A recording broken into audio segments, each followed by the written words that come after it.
Sahana Vavatu, Sahanao Bhunaktu, Sahaviryang Karavavahai, Tejasvina Vadhitamastu, Ma Vidvishavahai. Om Shanti, Shanti, Shanti. It's wonderful to have a book like the Bhagavad Gita, because we know so far that based on our experience, it's not contradictable. It's not a word of a perspective of one person or two people or three people. It's universally applicable. And the other aspect of the Gita's uniqueness is we can consider it as the word of divine, the word of the highest knowledge. And if you were to ask, perhaps improvise, and you say, if I could have the Lord speaking to me and telling me, how do we as human race, how do we conduct ourselves? Then the Lord, while he cannot speak to you from the sky, he can speak to you through the Bhagavad Gita. And so if you look at the book in this manner, you might want to acknowledge that, let me see what this book has for me. How do I live my life in the right way? And so Krishna, he introduces and he says in chapter 3, verse 3, that at the beginning, I provided two paths for all of us. That means whoever is able to think on their own 2 feet. And those two paths is karma yoga, and he calls it karma yoga. You can call it whatever you want in your language. And is the path of sannyas, or the one who takes the path of knowledge. And he now puts a magnifying glass on karma yoga.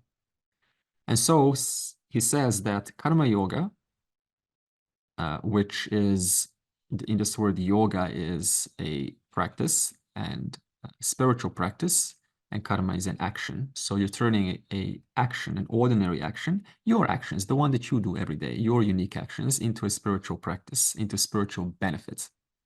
And he says that karma yoga or karma yogi, their main focus is moksha. And amidst that pursuit of moksha, they do not deny their secondary goals.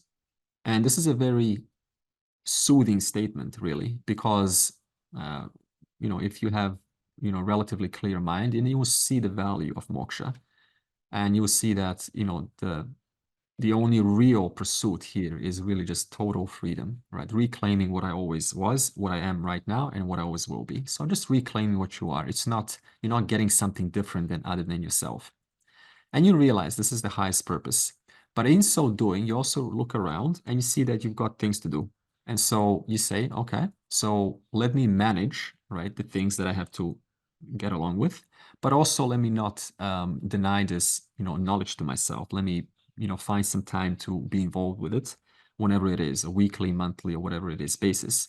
And so you are very, firm, very much what you want, and you're very clear about that. There's no doubt for a karma yogi anymore. I want moksha, but in so doing, I have also life to attend to.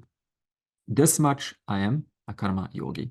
The moment you take that moksha out part, you're no longer a karma yogi. Now you're just a karmi. Now you're a karmi who just wants to attend to your needs in the life, right? So add moksha, you're a karma yogi.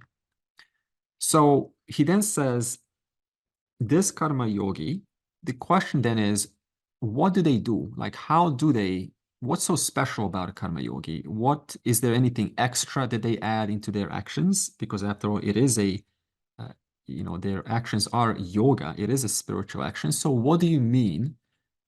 How do I, massage a client? How do I speak on the phone? How do I answer customer service in a karma yogish way? So I want to know. And he says, well, firstly, a karma yogi recognizes that all actions that you're doing are really just going back into this vast field of, this network of causes and effects. And this network is not really yours. It was there way before you were born. It's going to continue way after you're gone, right? So all the actions that you're putting so much investment and so much passion and ambition into, ultimately is going to a field that's going to far, far um, supersede you. Long when you're gone, it's going to continue. And all your little actions that you're doing now in this life, they will be left for the generations of tomorrow. Just like our generation today, we are reaping off the benefits of all those contributions of those before us. Internet's great. World Wide Web. In 1940s and 50s, kilobytes. For that, you needed an entire room, right? A big, big hard drive. And so people worked, right, at researching the chips. And so they spend their years and their whole lives dedicating how to increase the storage and how to make things, faster, increase CPU clock cycles, and minimize it into something that's portable. And we don't know who they are. They're just ordinary people. And we're just now today, so much for granted, take a phone and just browse up and down. You don't think about the incredible amount of right, people that were participating in what we are today using. I was watching a doco on YouTube where how they made the iPhone. And one of the men said they were so preoccupied at Apple that some of them, they had to actually divorce because their wives were complaining that they never spent time at home anymore. They were so occupied with research and development. And so some people sacrifice their marriages so that we can so, right, for granted, take our phones today and use them as we want. So the point is, you can really appreciate, or once in a while look around you and see that you're totally a product of those before you.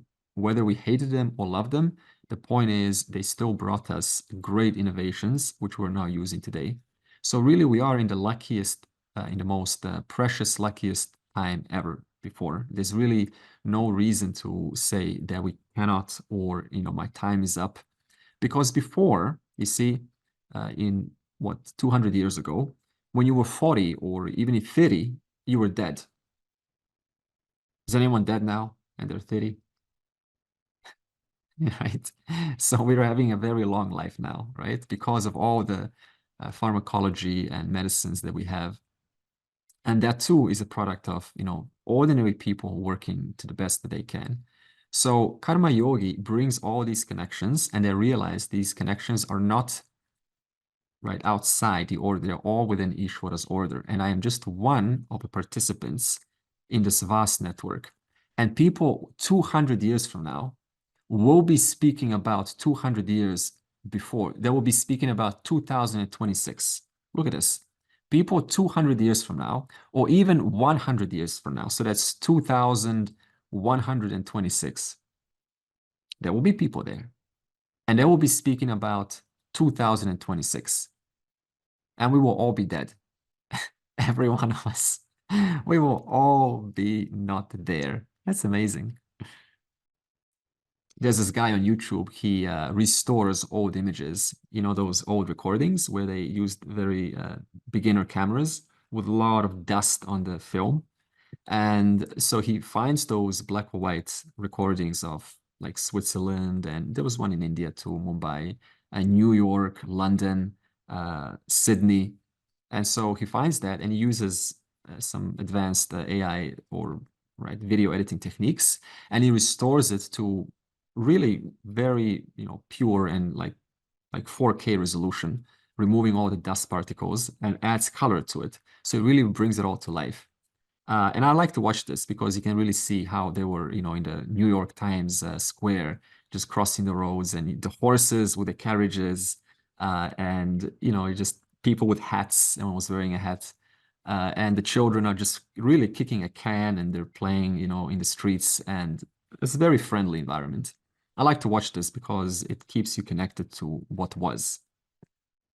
And what always gets me is I look at this and I say, you know, it's amazing. These people are having so much fun, so many people, but they're all not here with us. Every one of them has died. None of them are alive anymore. And who would have thought that someone 100 years from then would be watching them just randomly walking and kicking cans? And here it is, someone's doing that. So in that same manner, we have to recognize how many causes have taken place in the past and that are taking place right now that has resulted in you being who you are today with the privileges that you have right now. So this is a karma yogi, simply appreciating and bringing this order, this network of past, present, and future to their mind, and knowing that it's all within this one order that has been going on since beginningless time and will not end ever. It's just a story. It's an eternal story that is going on. And right now, you are in the story. Hello. This is also in the story right now. So it's always in the story. And we're on a page of a book that has infinite amount of pages. So now the point is to appreciate the story. This is a story and it's okay, you know. Now, when I'm ready to come out of the story, that is also given to me. That's called the key, self-knowledge. And so by coming out of the story, Krishna says, first, karma yogi. Karma yogi is where you prepare your mind, where you have, for instance, one of the methods that Krishna is very interesting. If you look at Krishna's method in the Gita, his very similar approach to ACT. If you know the therapy method called ACT, or acceptance and commitment therapy.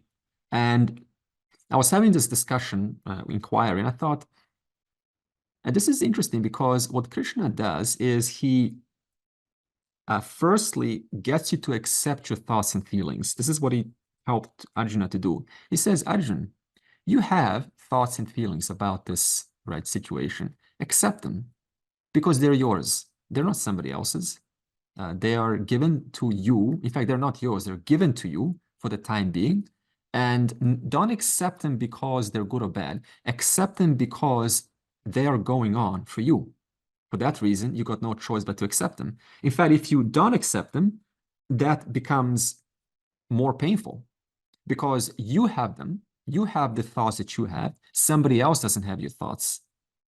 Okay, I have my thoughts, you have your thoughts. My thoughts one day are painful, but your thoughts on that same day are pleasant. And the next day, your thoughts are unpleasant and mine are, right, more elevated. So Krishna first advises, if you look at his teachings, he's really just saying, first step, recognize that this influx of thoughts will never end. This is the story of thoughts. And when you can do that, that alone becomes freedom, because you see that you're not any special.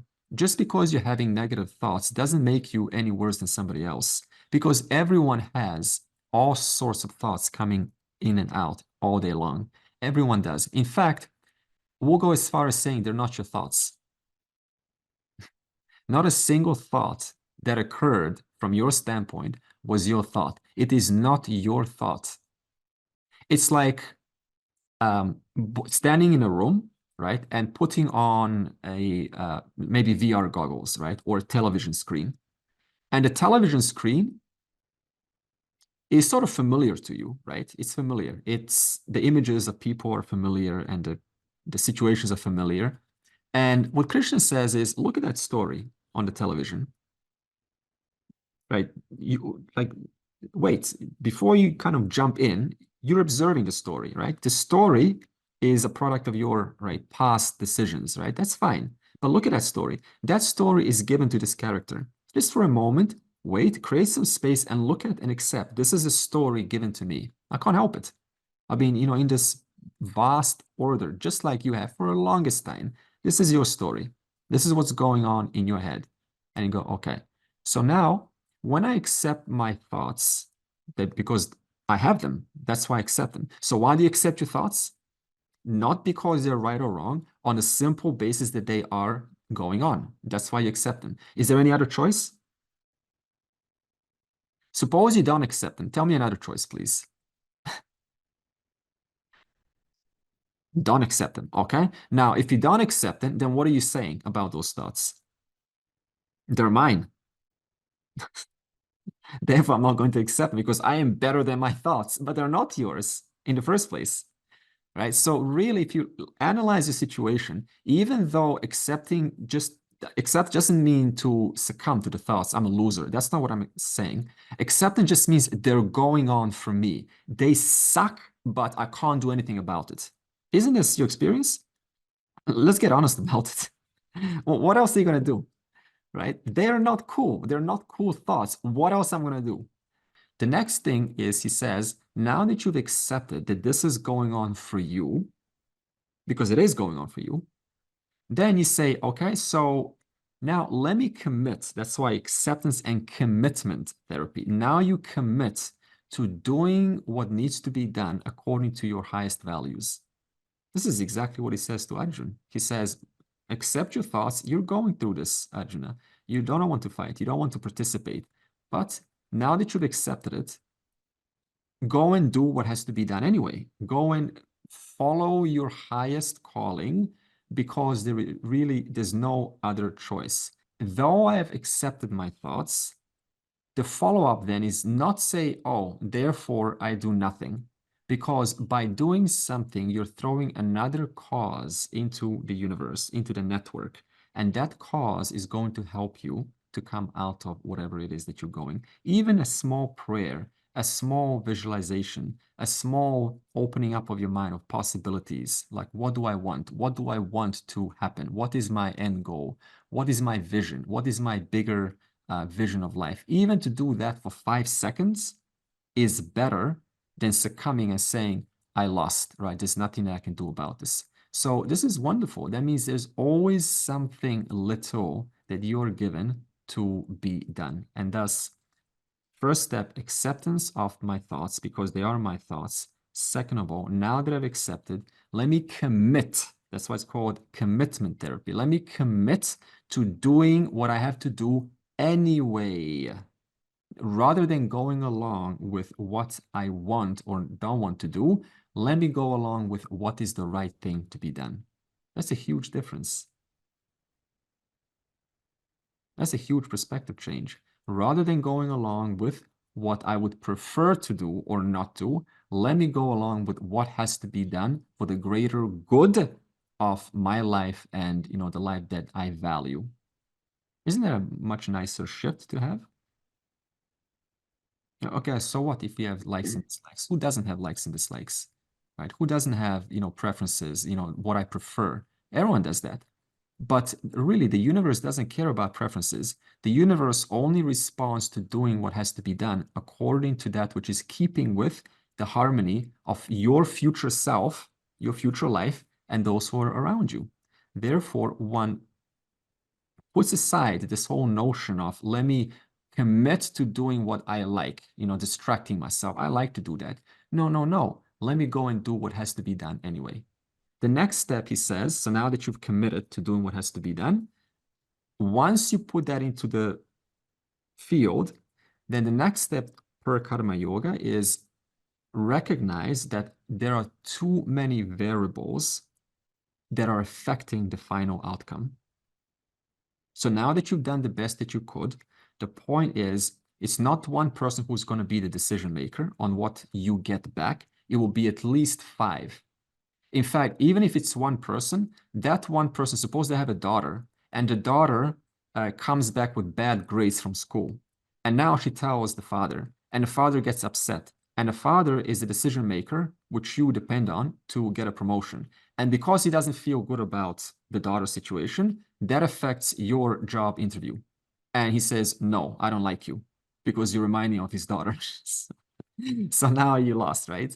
And you're like, oh no, it's me. But it's not really you. It's just that there are so many variables that are affecting the final outcome. Therefore, to insist that I need for this to happen, I want this to happen, even if it's a prediction made by some method, they say this is going to happen. Even then, you cannot count on that, on the mere fact that people are different today than they will be tomorrow.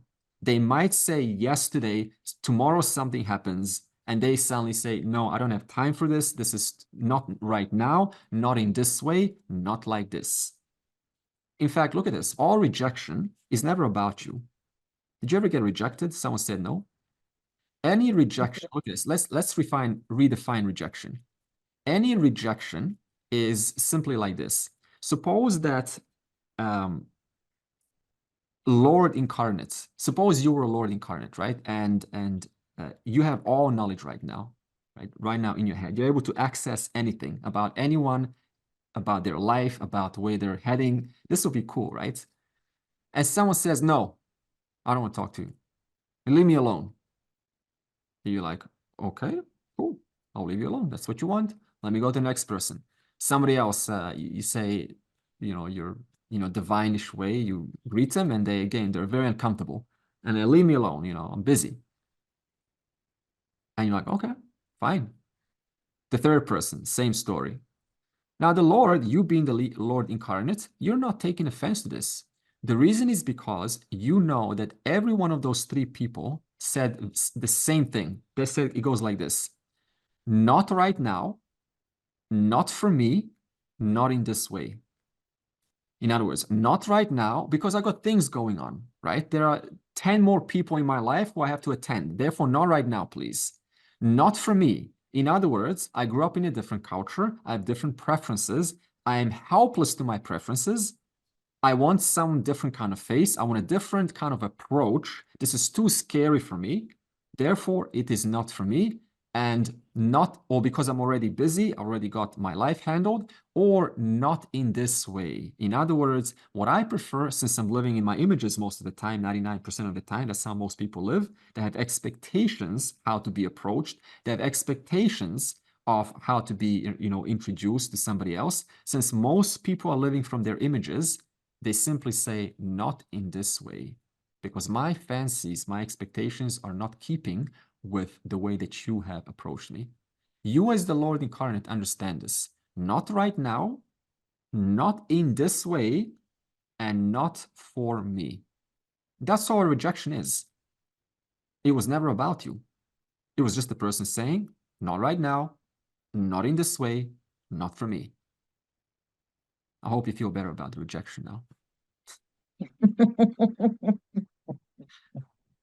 How does one know what is the right thing to do?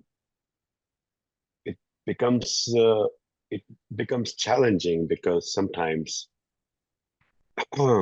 we recognize, okay, this is my needs. Okay, I'm recognizing that this is my need. I want to do the right thing, and that too results in going in another. Okay, I should be a certain way, and then it becomes very confusing. Okay, what is the right thing to do? Okay. Okay. There is a question that it doesn't have certainly a black or white answer.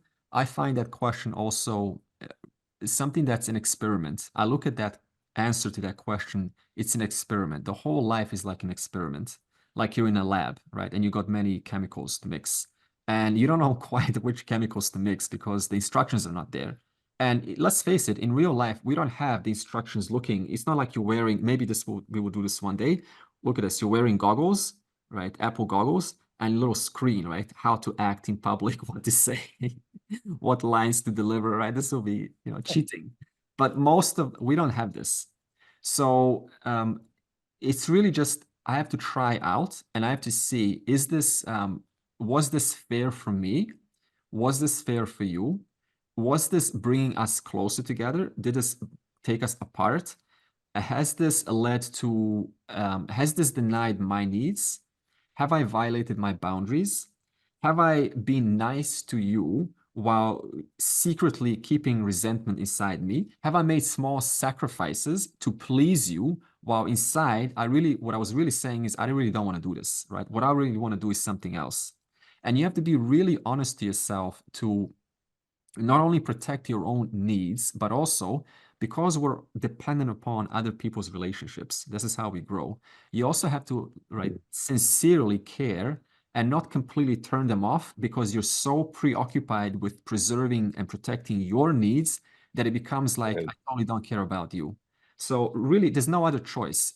Sometimes we have to sort of, right, make some compromises, small compromises to keep people in our lives. Otherwise, we'll just chase them away.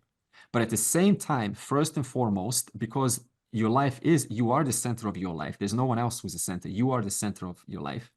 You have to really just look at what is my need in this moment. Am I living my dream? And what is it that I want to accomplish? What is it that I want to even live out? Like, how do I, in the last breath, when I'm, dying, and I look back and I say, have I lived my life to the fullest? Are there any regrets? This is a good question. Do I regret not doing something? Should have I done something more of that I didn't have the courage to because I was too busy being a nice guy, pleasing everyone else? Like, when I die, can I say, I am ready to go, I have done and finished my business. I finished my business and there is no regrets. There is no reason to come back and say sorry to anyone, to apologize, to forgive. I've really just did the best I could. And really, this day is the day that I can gladly relax and let Ishvara take me into the next stage, wherever it is, whether it is Videha Mukti, whether it is the next life. I have done, and I'm confident that I've lived the best of my ability. So therefore, rather than it becoming this one-off thing, it's really an experiment every single day.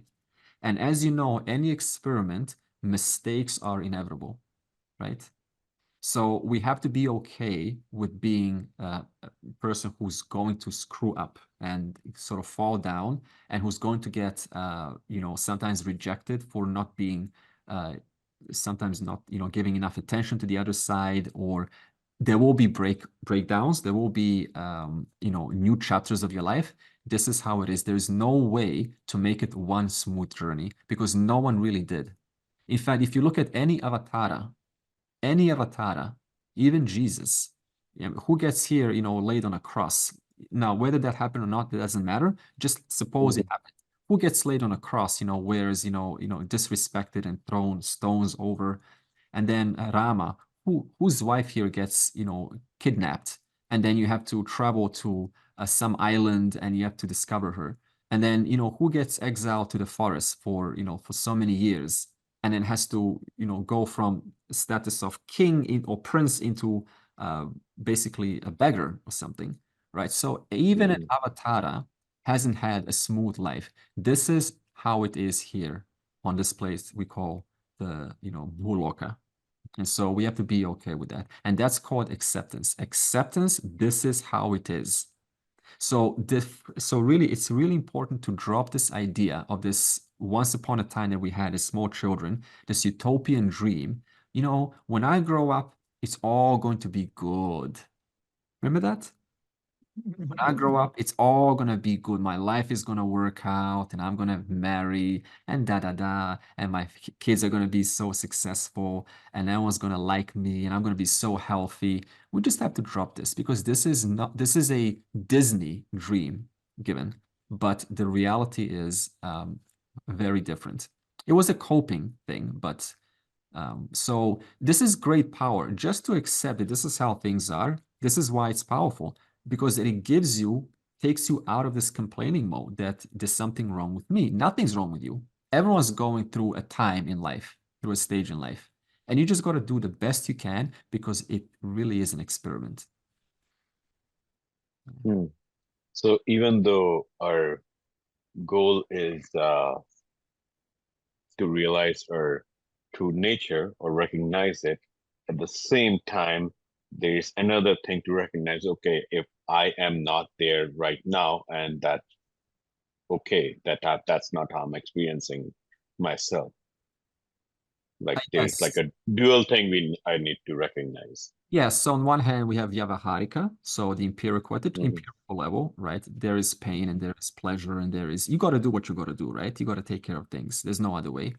But at the same time, amidst giving this body, which is the Vyavaharika, the empirical, there's also the Paramartika, which is the absolute. And so at the initial stages for a karma yogi, because a karma yogi is not enlightened yet, a karma yogi uses the knowledge to remind themselves, I am Paramartika, I am the highest. This has no connection to me. Whatever's happening to this person is not happening to me. It's happening to the character in the story. So this much can go a long way initially to create that space and see that, that things are not so serious as they seem. And ultimately, one day when the knowledge takes place, this person at once, everything that they've done, both the pleasant, the good, the bad, and the ugly, it will have no bearing whatsoever. It's almost like waking up from a dream, right? In the dream, you are so into the character and you're so believing that I have done this. I am the one who committed the crime. I am the one who's gaining this reward. And upon waking up at once, you recognize all the good, great things given to that person and all the sins or the mistakes. Sins just means to misapprehend, to misperceive things. That's what a sin means, to misperceive things. All those misperceptions, which created those distortions, which caused pop-ums onto my life, which caused me a great amount of pain in some areas not so much. All of that was, none of that was anything to do with me. Now, until that occurs, while that person's in that dream and they're still taking themselves to be as good as that storyline, that fictional character, the jiva, what they can do is, even though they're not absolutely enlightened, they can still remind themselves using this instrument and say, okay, for now, I may not have the complete knowledge. It's not completely doubtless for me at this moment, but what is for sure is I can certainly start to think it in that light. I can think it that I am though free, right? And this is all, part of the story. And I will continue to do the best that I can until one day Ishvara removes that veil, because I don't really get to call the shots. If I did call the shots of removing that veil, I would have done it yesterday. Who wouldn't, right? Who wants to remain, kind of ignorant one more day? Nobody. So this means that while I'm in this dream, which is facilitated by Ishvara's order, I need to abide by its laws because there's no other chance. I really have no other choice. If I, choose to not, improve myself and grow and, involve myself in this material, then the mind is not going to go neutral. It's going to go down. There is no neutrality in this world. There's only up and there's down. This is the one thing that you can keep put a binary to for sure. The mind's nature by default is sorrow. I'll talk about that soon. Sorrow, because there's always doubts. So it always finds faults with things. This is the nature of the mind. If I do not keep uplifting that mind, then what's going to happen is going to take this world, this dream world, and is going to assign or superimpose negative labels onto it. It's not just you doing it, it's everyone doing it. So this is what we have to understand. The mind needs to be fed good material every day until it just goes, there's actually nothing that I need to do, because all these things that have been done to the person so that the person can become mature and deliberate and insightful enough to recognize this person is me, but I'm not this person. The world is me, but I'm not the world. The sun is me, but I'm not the sun. The dream is me, but I'm not the dream. And so, and while that happens, then, right, you just continue your life according to your trajectory, because everyone has a past life to, this life to work out. And when you worked it all out, then you can be glad. Uh, so one clarification. Mind does have a tendency to find faults. At the same time, I feel like it's also not right to ignore that sort of, because there are things sometimes that things need to be corrected. Like maybe, maybe my room is dirty. It needs to be cleaned. Is it my mind finding fault? Sort of, yes. At the same time, it does need to be taken care of.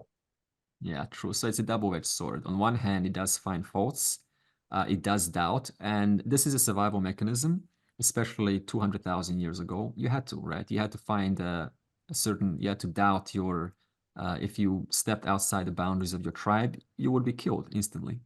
So there's also a biological facet that we have to deal with, and the mind also has to survive in this world. So for that reason, it has to doubt. And because it doubts, it forces you simultaneously to find a solution. However, like anything, there's a double-edged sword. It can go too much. It can go over the board. And you can say, now I find a fault with you, I find a fault with you, I find a fault with you, I find a fault with everything, I find a fault with Vedanta, I find a fault with myself, I find a fault with the future. And so what you're now doing is you're letting that natural capacity of the mind to doubt and to find faults, you're letting it overtake without you pulling back on those reins. Because remember, you're the charioteer with the 5 horses, and the mind is like those reins. And you have to sometimes just pull intentionally those reins back and say, stop. Because I know where the reins want to do. They're constantly, they're going like this to keep the instrument going, the horse is going. So I have to deliberately say, no, I have to step in and make the right decision. Otherwise, the mind will do what the mind does, which is always in accordance to its likes and dislikes and not in accordance to what needs to be done. That's a big distinction. You let the mind just drive your chariot, the body, and it will do things according to what it has done before. Likes and dislikes, what's pleasant and what's unpleasant. It will be repulsed by those things that it doesn't want, and it will keep finding more attention to be those things that it wants to be, right? Which, whether they're healthy or not, that doesn't matter. All that matters is my likes and dislikes. So you have to be deliberate, like a mother who initially, she says to the child, how much sweets you can have, doesn't she? For how long, what you eat, and when I take away, when you're going too much, the mother pulls back the plate, doesn't she? Yes, she does. Now, if you want the masculine version, then you're the general. You're the general of your mind. You say, no, you sit, you get up. But both examples are valid, right? So like a mother, she, right, initially has to tell the child, which is equated here to the mind, no, I have to pull back away because you just want to have another sweet, which is not good for you, until long enough that the mind gets disciplined. And so this, going back all the way to your beginning question, how do I know what is right or wrong? It is really just an experiment which is needing a conscious intervention of thoughtfulness. What's the qualitativeness of my actions? Will this be beneficial to me and the larger good of my family and the society? So we are on verse 26, and we have covered the first section, which we've just revised now, called Shama. Shama is discipline of the mind. So what is discipline of the mind that we've spoken about so far? I used the 3 methods. Firstly, accept the thoughts because they are mine, and this is what's going on for me. Now that I've accepted my thoughts, I'm not obliged to act upon them, but at the same time, I'm not obliged to, I do not ignore them. Second step is committing to do what has to be done anyway, irrespective of those thoughts. Because when are you always having pleasant thoughts all day? When is that true? No. So irrespective of not feeling like it, I still do what has to be done, even if I don't feel like it. Whether I feel like it or not, that's my stuff. What's more important is what is needing my attendance. And the third step is, once you commit to do what needs to be done, then recognize that leaning too much on the result is going to cost you peace, because the result will almost never be exactly as you want. You can intend well, you can do good, but you still come back and you say, my goodness, people didn't see me, they didn't appreciate me, they actually hate me now. And this is also possible. In the Vedic language, we use it non-attachment to the results of actions. Some of Lord's ways that we have spoken, that is available to all of us, and not all of them will apply to you. Some of them you might reject. Why are you going to reject them? Because you're going to say, not for me, not right now, not like this. That's okay. Now, what about Dhamma? Dhamma is, he says in the verse 26, others offer sound and other sense objects into the fire of self-mastery. Okay, so essentially in verse 26, he's just saying there's 2 methods, Shama and Dhamma. Now, Dhamma, if Shama is discipline of the mind, then Dhamma is discipline of your organs of action, your body. So Dhamma is where you create a space between how you feel and when you act. For instance, I might feel angry, but that does not mean that I need to shout. I might feel in pain, but that does not mean that I need to start victimizing you or blaming the world. See this? I might feel one thing, but it doesn't mean that I need to follow it up with this, what we call a natural response. It doesn't mean that. So what Dhamma does is it puts a little, you could call it like a bookmark between the feeling and the action. And see, when it comes to objects, let's talk about objects. You can say, what is life? Life is objects, isn't it? Everything is about objects, isn't it? Everyone's talking about objects, singing about objects, praising objects, trying to feel into objects, trying to find objects, the great treasure chest object, discussing, arguing objects. Relationship is an object. Anything is an object. Is something not an object? See, we're not talking about the self now. That's not an object, but anything other than that is an object. So your whole life is surrounded by objects. So if that is true, can we then say that something is wrong with objects? Is there something wrong with objects intrinsically? Is there something wrong with your frying pan? What an odd question. Something wrong with your kettle? No. But what if you got burned by a frying pan a couple of days ago, and now you can't stand the frying pan? Aha. So what have I done? I've superimposed a bias onto an object that had no value. It's not a pan. There's no hate atoms inside that frying pan.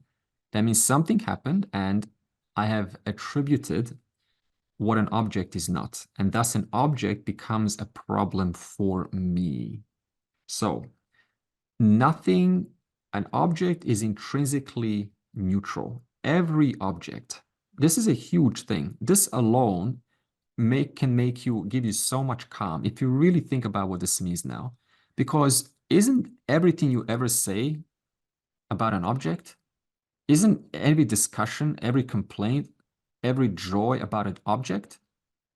So what if, look at this, what if you could just reassign and re-look at objects for a while, and you say, okay, this object is only as good as I'm making it.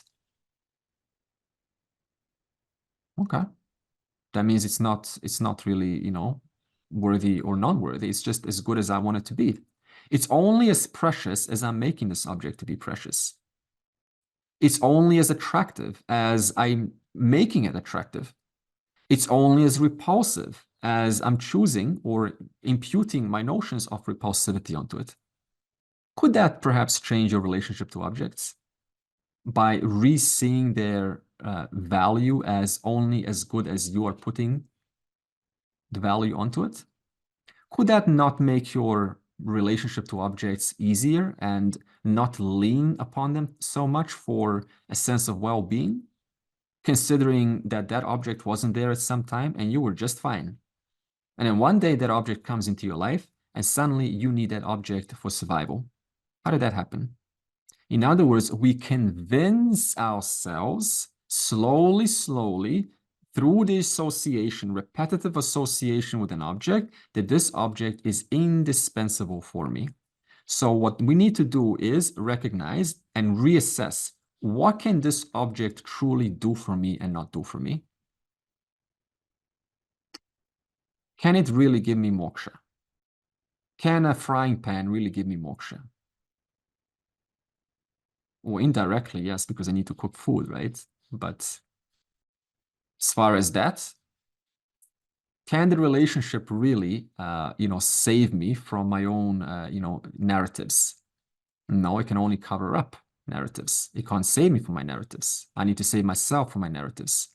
So this means that if I reassess my value to sunglasses, something so silly as sunglasses, then sunglasses now simply become a normal means for usage. I no longer sort of, have this preoccupation with them. Another example, Meenakshi, if you want to say something. Cars. I have no idea why people love cars so much. And the color and the design and all the things that go into it and the way they study it, everything like that. Yeah. If it's not red, it's not a car. Yeah, I know someone here too had a obsession with cars. This is, yeah, and the engine and the sounds they make, and the how many cylinders they've got. I also know someone with sari obsession. Go shopping 5 hours, walking around a big shop in Bangalore. You'll find. Oh, that's where I'm from. Yeah, yeah. Remember that, Rani? Yeah, shopping hours and hours. Okay, sari is a sari. Made of yarn. So again, we're not trying to like destroy, the juice of life. We're just, reassessing objects, and instantly you can drop this whole, craziness about them. Other people? Okay. Yeah. We have so much attraction towards, our Yeah. loved ones, Yeah, that's when you consult Adi Shankara and he says, look at a person and you will find their bag of bone and flesh and mucus and epidermis, dermis.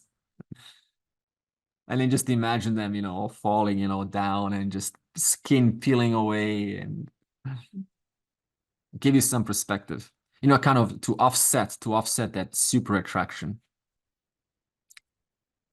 This was my method early on to reduce attraction to girls. I imagine them hairless, looking like monsters, and it works really well. And it Oh, that's unfair to the girls, though. yeah, I know, but I didn't say what I was doing.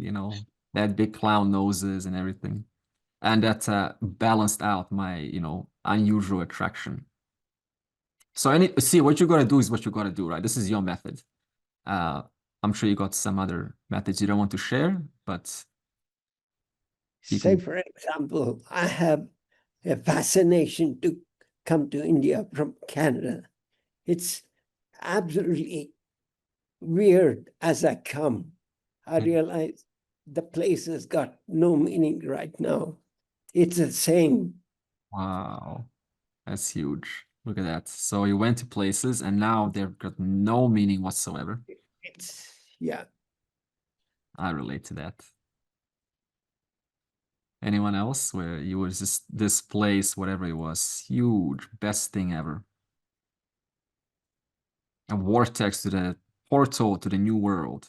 Now you realize it's just a grass for cows. I've had opposite experiences too. Like, okay, I thought, okay, like maybe some person, a friend of mine, I used to judge her, okay, hey, she does not look that good or something like that. I had some judgment. And a few years after, I don't feel attracted or anything, but oh, hey, she's a lovely person. Okay. And she looks nice. It not like me, but I can say, okay, this, there's nothing wrong there. So it works both ways. Yeah, both ways, exactly. It depends on where you're at. So you got to do what you got to do. I think I found an exception, Andre. It would be my motorbike. I'm sorry to contradict you, but the motorbike sort of supersedes this rule that you have. The bringer of moksha. Yeah. Yeah. The motorbike is way beyond this conversation. Yeah, I didn't want to trump you or anything. But yeah. No, it's okay. It's a protected possession. It's beyond wisdom. Okay, we'll accept that for now. Kidding. Yeah, so we're just getting a right perspective towards them. Now, for instance, someone said people. You can also go the other way. Sometimes we can say they're a liar. And we box someone up into because we see them like lying again and again and again. And we box them up into this liar category and then full stop and you're a liar. However, suppose that you get to investigate their life a little bit and you realize that they were a daughter. This is a true story. They were a daughter who had an older sister who was more preferred by the parents because the older daughter was smarter.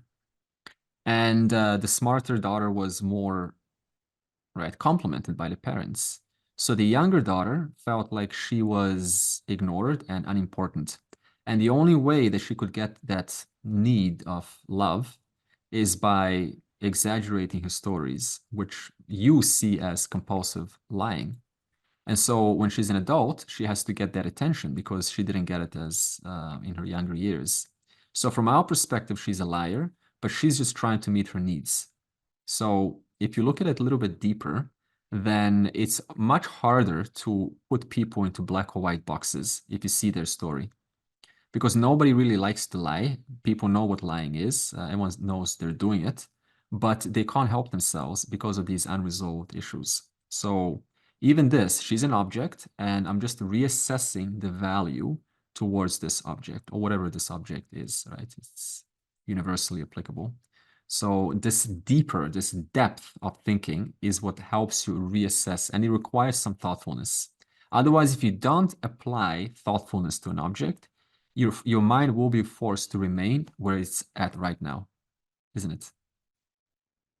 That's how it is. So until you initiate that mind into thoughtful mode of reassessing the object, that you will be okay ultimately. You will be just fine without the object that you fancy. Ultimately, you will be okay because you've done before well without it, and you're doing now well without it. Therefore, you'll be okay in the future also. You will find a way. You'll be taken care of. Someone will come along, and in those most times when you need, there will be someone there for you. So this is another kind of a self-reassuring statement because it's true. It's not mumbo jumbo. It's true. So it's freedom to live like this, that ultimately I will be okay without these conglomeration of objects. And the amount of objects that you need is really minimum, isn't it? Air, free. Sunlight, free. Roof over the head, free, mostly nowadays. And food is available. So really, that's all you really need. And all these extras, like whatever we have nowadays, you know, fashion, this and that, cars, etc. They're conveniences, but they're not necessities, ultimately. Not getting rid of them. You're not getting rid of objects in your life. You're just looking them again. And the least things that we do this towards is those who are closest to us, because we say, no, they're safe. Nothing is an exception. So anything that is close to you needs to be reassessed. And what's the closest thing to you? Your own body, your own thoughts. What else? So they too get reassessed. What's the real value of these thoughts that keep coming day by day? In Vedanta, we say all your thoughts are just the collective thoughts from Hiranyagarbha. Hiranyagarbha, you can call it the cosmic intelligence. And one of those, the total cosmic intelligence, it sends a portion of its intelligence to one brain, and that's your brain. And that's the thoughts that you're having now. Small fraction of the cosmic total intelligence. And then you say, that's mine. It's not yours. It's just sent to you, right? To your body for a moment. And so we're all sort of, just expressions, like these instruments through which this total intelligence is pouring through. And that's the thoughts that you're having on a daily basis. So they're not really your thoughts. They never were your thoughts. They never will be your thoughts. How does this ring for you when you say your thoughts are not yours? Or you say to yourself, my thoughts are not mine. My thoughts are not mine. What does this do for you? Do you feel a shift? Somewhat relief. Say again? Bit of a relief, though not easy. Not easy. These are not mine. These are not mine. This is not mine. Alison? I think it's great. Okay. I genuinely feel joy at that. Yeah. Yeah, initially it might be uncomfortable because, right, we're so into our thoughts, but like anything that you start is not comfortable. But definitely it can give you a lot of space between, right, between that pressure that I have to do something and just clarity. That's fine. This is a thought, and let me do the best that I can with it. But it's not very stable. That's When you get emotional on the individual level, yeah. the process is the same. That's But what we said. you can. I'm working on it. I'm getting better, but sometimes. And also very important, see, don't think that you're supposed to get to a perfect state. There's no perfection at the level of the mind or the body. So you might as well just make a claim. Let's all do this together today. Until last breath, I'm going to keep on getting thoughts. Until last breath, it's not going to be easy. Say it right now. That way, at least when it does happen, at least you've said it. And so you're like, great, I've already admitted it. It's going to happen. It's not easy. So until last breath, it's not going to be easy. I will keep getting thoughts. I will be caught up in my emotions, and it will be very hard. With all the wisdom in the world, it's not going to work. Admit that. It's not going to work. And it's not supposed to work, by the way.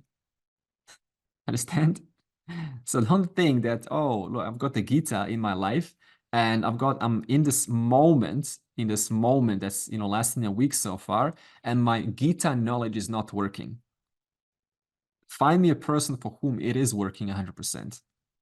Nobody. Let's not pretend. When the emotions are there, they will supersede your intellect any day.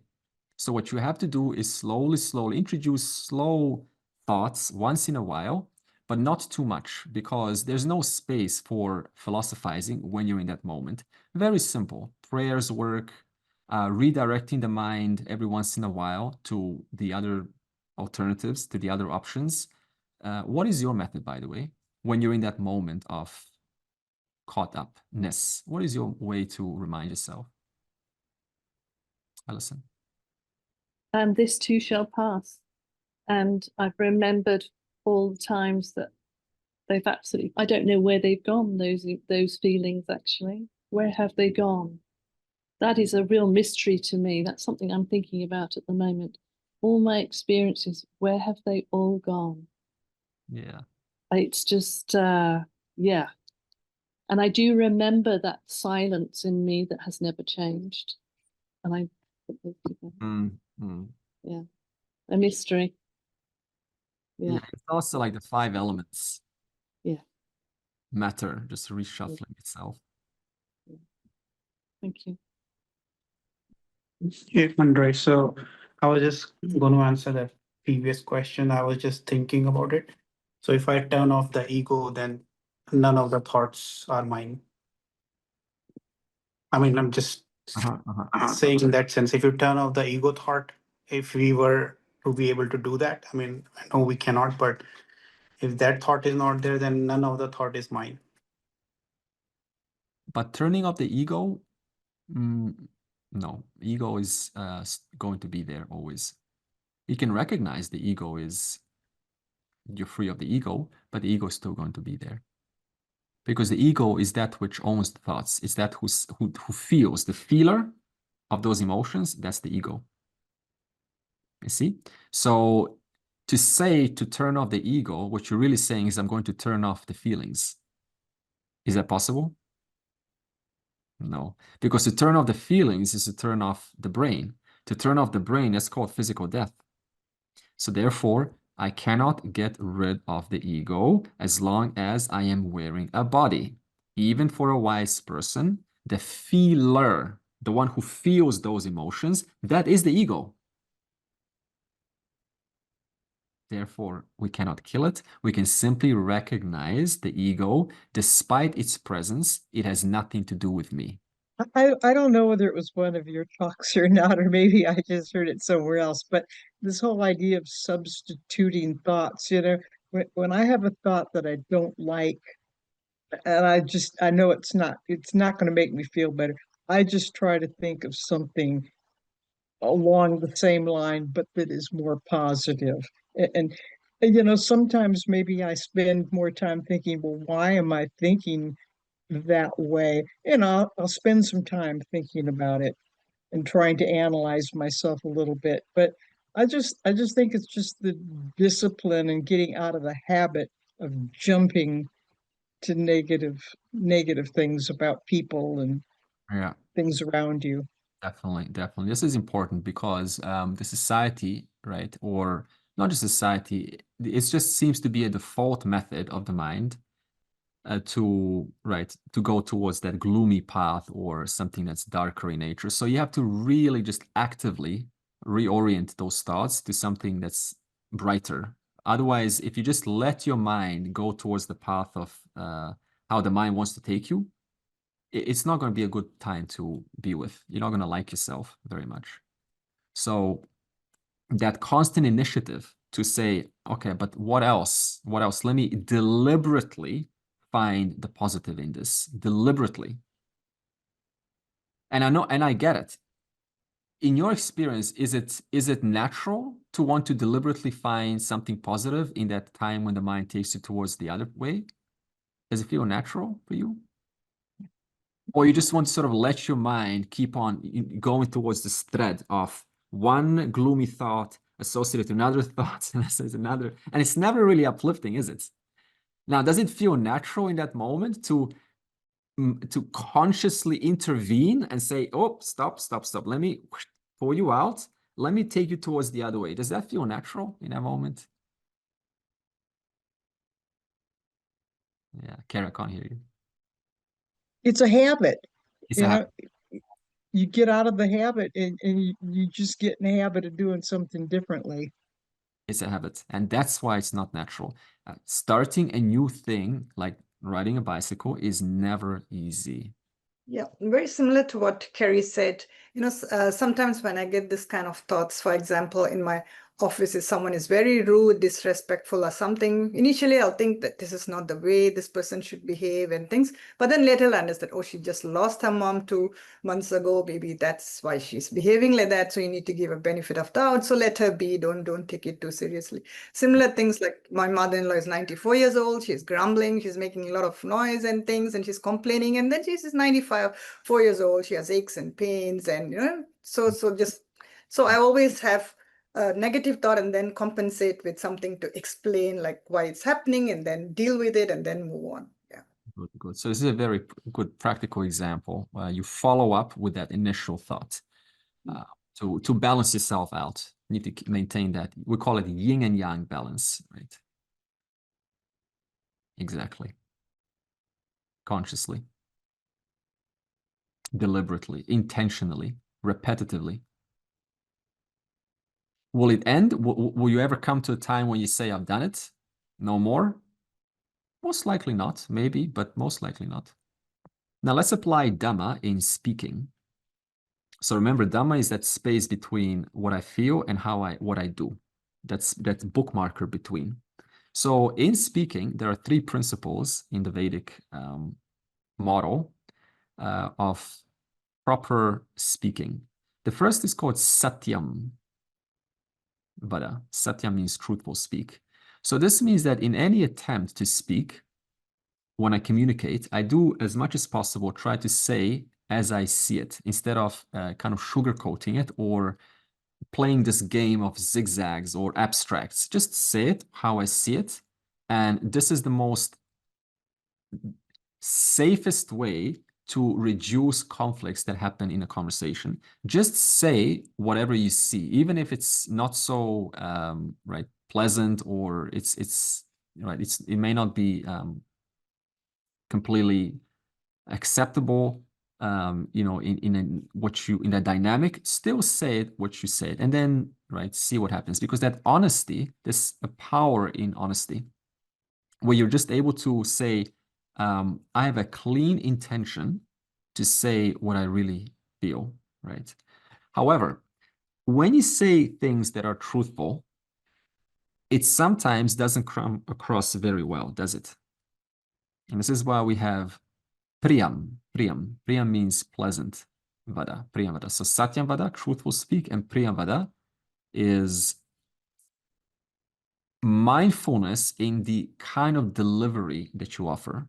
So if you ask me, how do I look right now? And I say to you, you look like you've been, driven over by a bus, and I can still see the tire treads on your face. And just put on a nice dress, I'm gonna look at something prettier, but you're not that today. I was completely honest with you because that's how I feel, but the delivery was atrocious. So this means that despite being honest, you also have to, right, be mindful of what's the timing? Is the timing right? Is my tone right? Am I considering what you are going through? Maybe, right, you're going through a hard time. So do I have to sort of tone down a little bit? What is the volume of my speaking? So that too needs to be taken into account. Truthful speak and considering your delivery. How are you delivering things? In fact, delivery is huge. The matter of someone listening to you or not is really how you deliver what you teach or what you communicate, isn't it?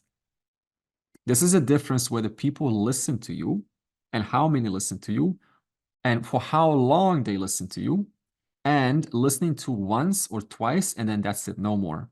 It is really in the delivery of and being sensitive enough to see that people are just people, right? You need to speak in a way that talks real life, grounded, nothing airy-fairy or disconnected, like grounded as a person experiences, not as some stories that are disconnected. So is it relevant to you? Now, the third one is hitam vadam. You hit the mark, you're hitting the bullseye. Hitam is asking, is this just passing time or is this beneficial to both of us? Is there any benefit to this discussion right now? Right? Are we just killing time or whatever? Or, for instance, suppose you have a thought that happens in your mind. How would you apply hitam vadam to that? Well, simple. You can say, right, instead of playing this unsettling event, you can say, what's the usefulness here? What is this showing me about myself? What will I do with this? Will I just replay it in my mind over and over again? Or will I learn something from this? If you're frustrated with someone, then instead of saying that, they will never change and, they just don't listen, ask, is that really beneficial? Or could you say something different? Then you will never change. You never listen to me. You always make mistakes. How will you approach that? You can say, well, I will only stick to topics that I'm comfortable with to protect your own sanity. This is exactly what Krishna did, didn't he? He taught us very interesting. He said, whenever you're in a situation where a person you are not getting along with, you need to be able to know when to set a boundary, state your intentions several times, and then when it's not working, you need to consciously set a boundary to protect your own sanity.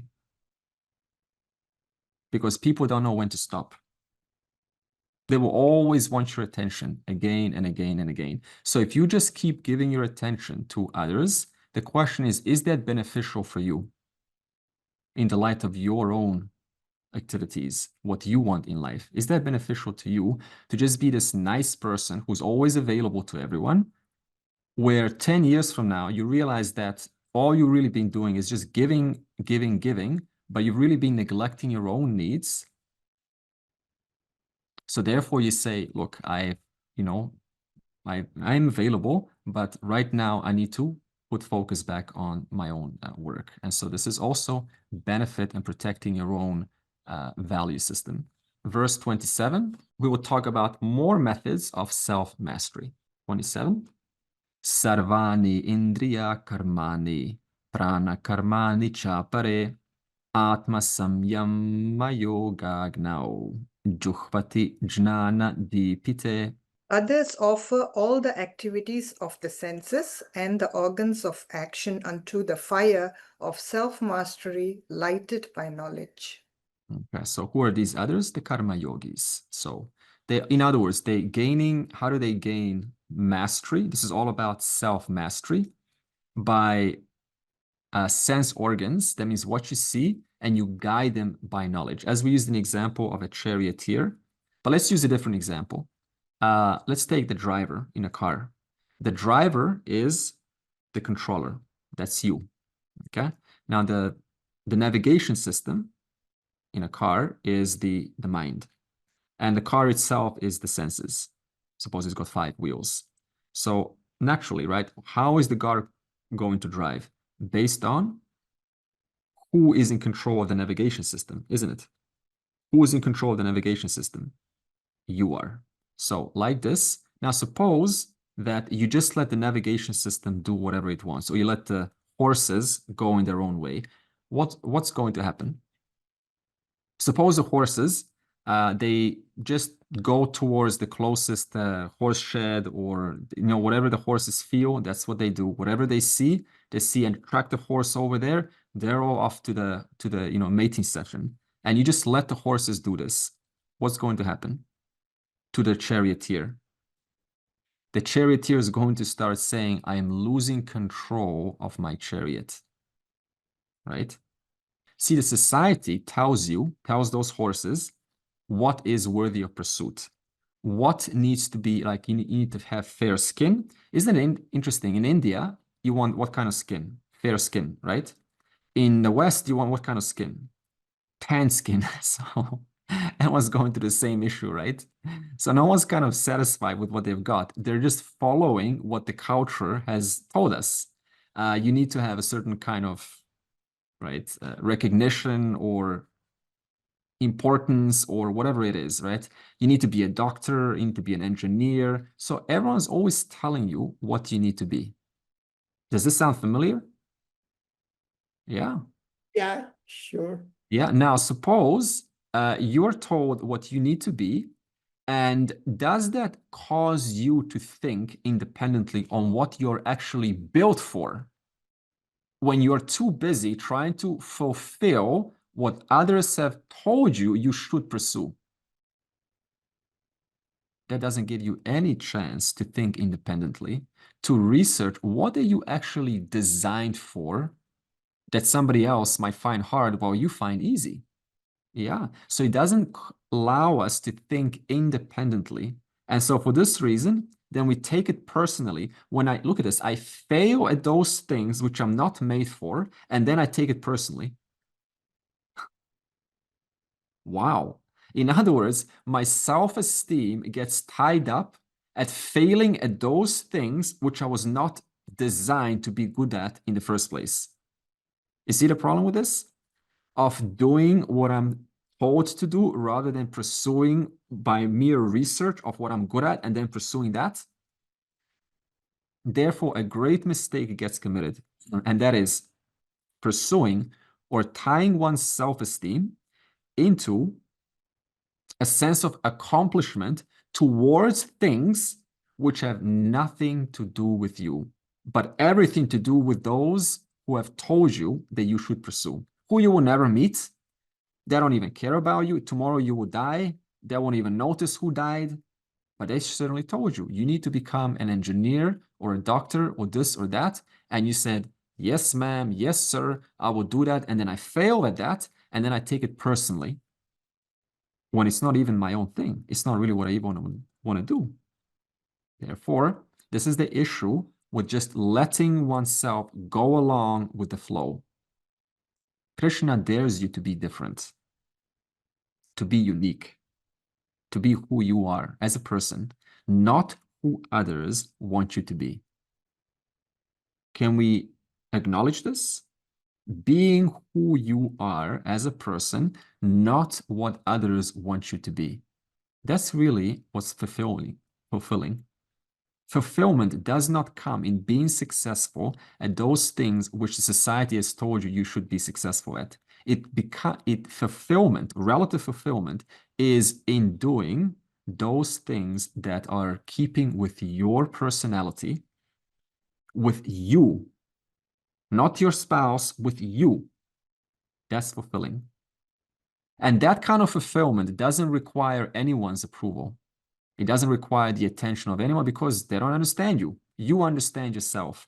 And you end up comparing yourself to yourself. That's the best kind of comparison, isn't it? So if I end up comparing myself with another, that is almost a guarantee that I'm not living my dream.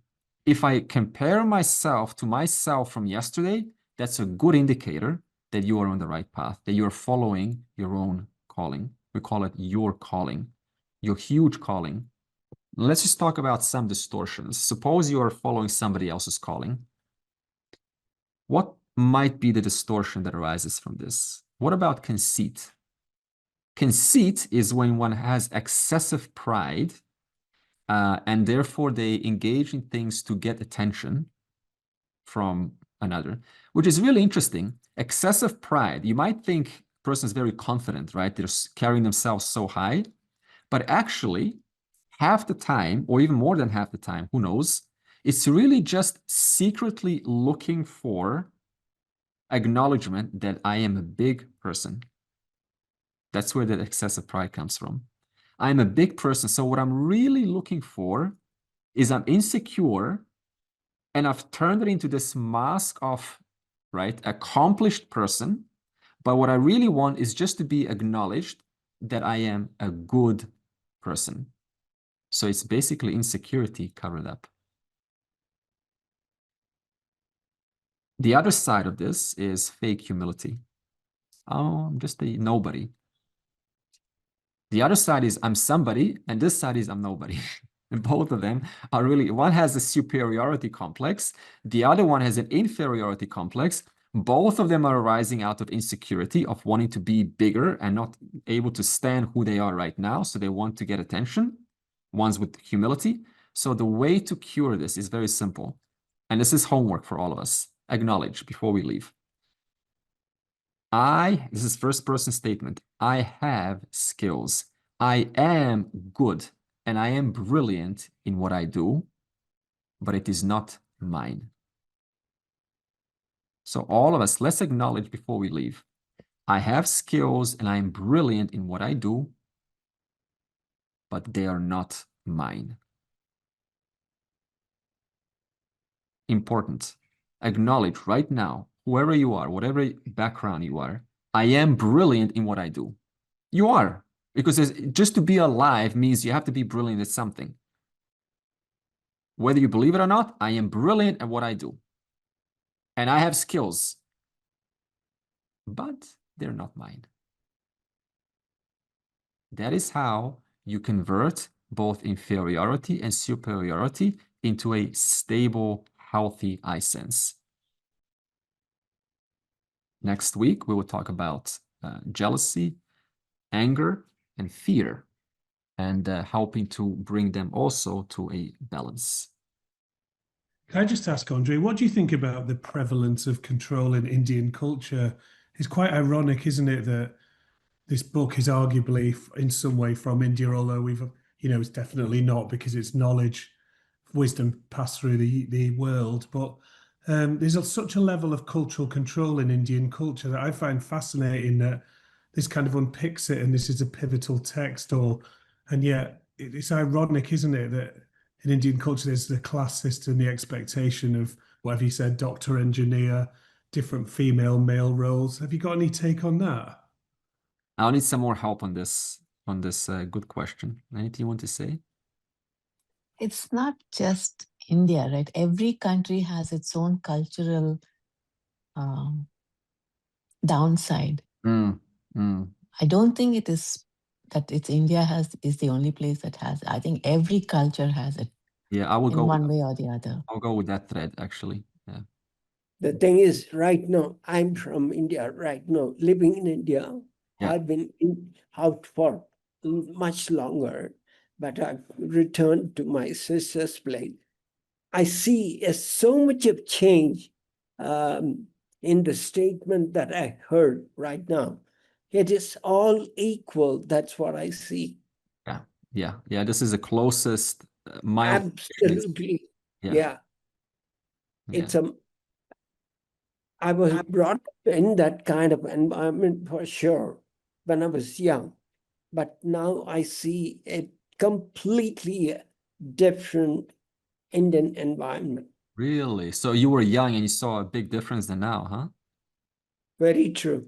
Wow. But where is this expectation coming from? Nothing should change. I don't understand. Like, what is this conversation all about? Well, some things are good to remain, like culture, a culture that's beneficial is, like certain ethics or respect, certain. This book, yeah, but then this book is not to organize society, and it was never an expectation that everyone will get it. So India is just another society like any other society. But then somehow attributing some aspects of the book and then putting it back on India and seeing it in a light of how it should have transformed the entire society is again judgmental. That is not the call that we should all take. Yeah. India is, leave it alone. You don't bother about it. Yeah. If it is really bothering, don't engage with it. As simple as that. Right. It's kind of like saying that, because we had all this great logic and thinkers in the West, therefore we should all be thinking logically, but that's the farthest thing from the truth. So we cannot quite superimpose just because we have the Gita, therefore India should be, thinking along the lines. Society is always going to be driven by pressures, by past causes, by, mixing up their opinions. And you don't really have time to check up what's right or wrong nowadays. So, so we always have really just an equal confusion, family to family, nation to nation, tribe to tribe. It's always going to be one persistent pattern. And that is some things I'm good at, some things I, make some judgments or distortions about. So it's always this, right and wrong thing going on, a mixture of right and wrong. This is my observation. Andre, on that topic, I saw something recently that I thought was fairly topical for this discussion, and that is that we always stand in judgment of others in the past, but we don't understand that we've got the value of, or we've got the benefit of hindsight. Like people are always going to struggle to do exactly what's right with the information they've got at the time, and we can always be judgmental after the fact, but everyone's doing the best they can at the time with the information they've got. They're trying to survive as a society, whatever it might be, as a civilization. And yeah, we'll look back and go, wow, they were weird. Like they made some really stupid decisions, but that's the value of hindsight. People will probably say the same thing about us, as you were saying. In 100 years, people are going to look back and go, wow, 2026, that was a weird time. And yet we're doing the best that we can in 2026. Yeah. True. I think it sometimes becomes, a little crazy when we start analyzing others, which has its utility, but then what is the purpose of it? So it kind of comes down to, okay, yeah, I'm noticing this, but really, what do I want to do about that? Yeah, very good point. Very good point. And the only locus of control really is your own state of mind and your perception towards the world. So if you're bothered by it, then there's something to work with. Otherwise, the whole convo about India and Australia or any country, it's way too loaded. It's way too complex because, right, who am I to make any judgment call about anything or anyone, right? It's a good point. We're all just doing the best that we can with the information that we've got. And right, and I love the point by Michael. People 100 years from now will be saying how weird we were. And here we are, the very people 100 years from now they're talking about. Are we weird? Maybe, I don't know, but we're certainly doing what we can. Let alone the 100 years. In my lifetime, I'm talking about the India that I had seen about 50 years ago, and talking about the India that I see now, let alone other 100 years or whatever. Yeah. Well, how it's going to be different again? Wow. It's not only India, because even yes, we have an origin from India because we are Mauritian, but we wrote that it's not like specifically to India, because even I went through something like that when I was in high school. I was asked to choose a particular subject because I was a girl. I was not allowed to do physics, and physics was my favorite. I'm just sharing a personal experience, right? So it was one of my favorite. I was heartbroken because considering my gender and everything. They said, no, it's not for girls. So I think it happens in other society as well. But this is the way I took it when I grew up. It's prarabdha. It happened. And it happened for the best because finally I found a love for genetics, biology, and stuff. So there's a way to make peace with it. And if anybody went through it, like society, there's a reason why things happen. It's not a society thing. It's not a country thing. I look for it in terms of prarabdha. It's your prarabdha. It took that way, and it's eventually you will find the best out of it. I love that. That's my take on it. Eventually we'll find the best out of it. This is a very good message. Yeah, it's hard at first. It was heartbroken. Like I remember I was still very young. I was heartbroken because I was not allowed to do maths and physics, but it turned out beautifully. So not society. Very nice perspective. Okay, thank you. And Bhuvana, and then we'll close. Quick one. Yeah, so I grew up 26 years in India. So for me, it was like I was the third daughter, like third one. I had two elder brothers, but in my family, we never had any gender differentiation or anything. In fact, my parents said she needs to study. She needs to, because I like studying. So I studied all the way until PhD. They made me study all the way. My two brothers did masters, but they said that since I have allowed to study this, I did my PhD. And even we didn't discuss anything about caste system or anything. Anybody who comes to our house, we're fed, we're given drink, everything. So never seen this kind of thing when I was growing up. All we saw was kindness, and yeah, so it's very different from what you really hear. Yeah. So it's like Silma Prarabdha. So it's not just culture, it's also your personal trajectory. Om Purnamadav Purnamidam Purnat Purnamudachyate Purnasya Purnamadaya Purnam Eva Avashishyate.